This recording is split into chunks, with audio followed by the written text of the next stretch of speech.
Friends, welcome to the Art of Thinking. Idol worship, idealization, idolization, all actually divert our mind to a single thought process. Something that is constricted by a geometrical boundary. So we see an idol, some may call it a sculpture, some may call it as God. Some may basically call it, oh, it's just a table to rest our hands on. But for the human mind that is bounded by both time and space, without a geometrical idol, we cannot conceptualize anything. For example, if you are explaining an idea to another person, the person will ask, can you draw a picture and show me how it looks like? Even writing down the alphabets is a part of ideal or the idol worship, because those letters, those alphabets convey a meaning.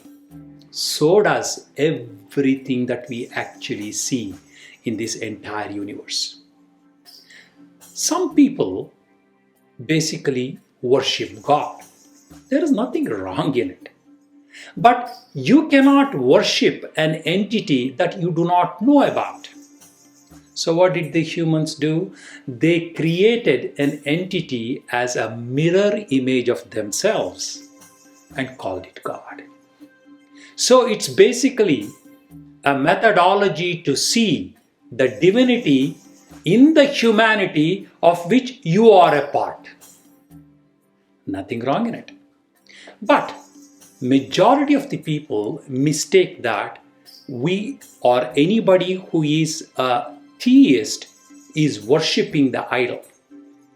A real theist who understands the scriptures, particularly the Vedic scriptures, knows that idol worship is not supported evidence-based in the Vedic literature, because what you worship is not the idol, it is the spirit inside the idol.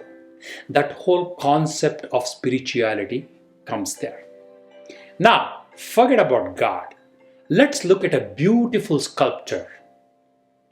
It may be from the medieval European culture or the Indian culture, the beautiful sculptures there. That's an idol. And people love it because there is beauty inside the stone. Now, you see fireworks and you get very excited about it because fire is also a form of idol.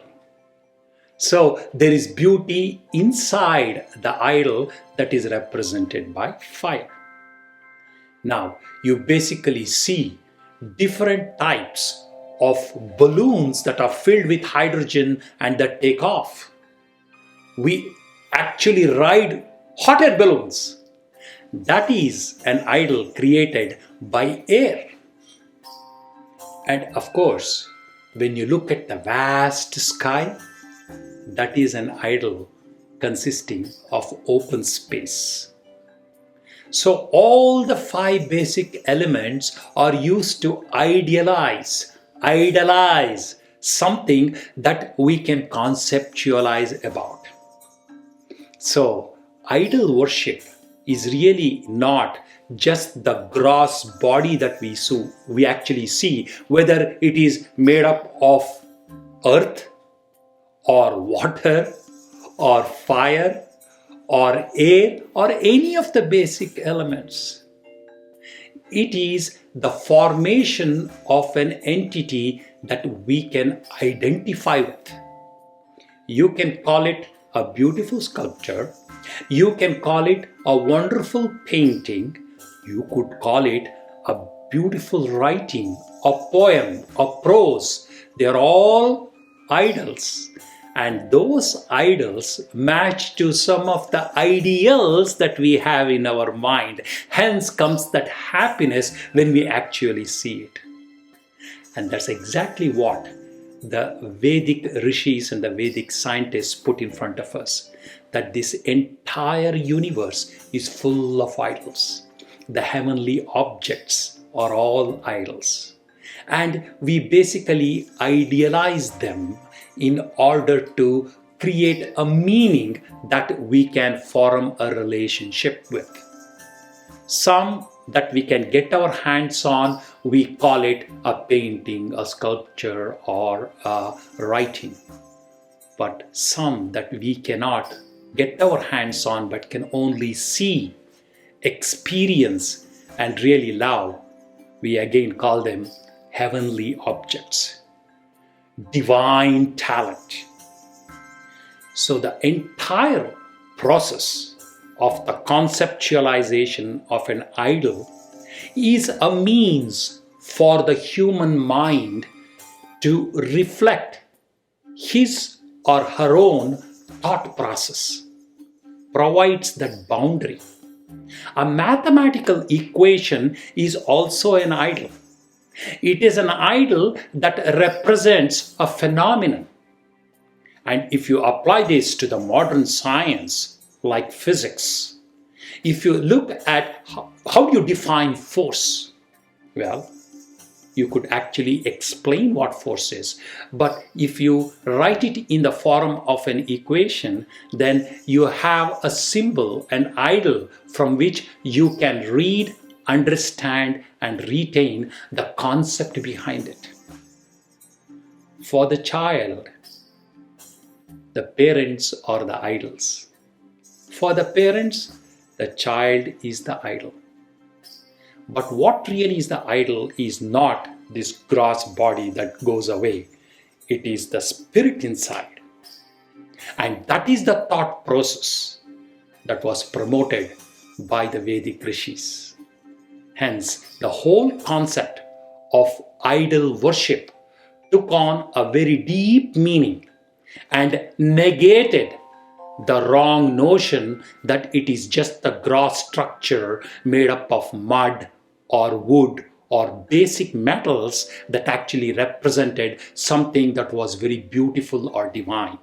It is the spirit inside. So if you go a little deeper, it basically is the atomic force that binds the atoms in order to form that stone, or form that painting, or form that writing.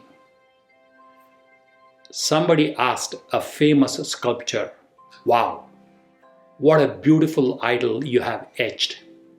He said, "I did not etch anything. I just cleaned up that beautiful idol that already was in the stone." Because as Vedic literature says, you cannot create something that doesn't exist. You can only unravel what already exists. The creation of the basic elements already has happened. What you do is you may synthesize, combine, and then give it different forms. So if you really take the concept of this idol science and look at the Vedic perception and the modern scientific perception, you will see that matter, or the energy that forms the matter, is neither created nor destroyed. It is the form that is created and destroyed. And that is the art of thinking when it comes to idol worship.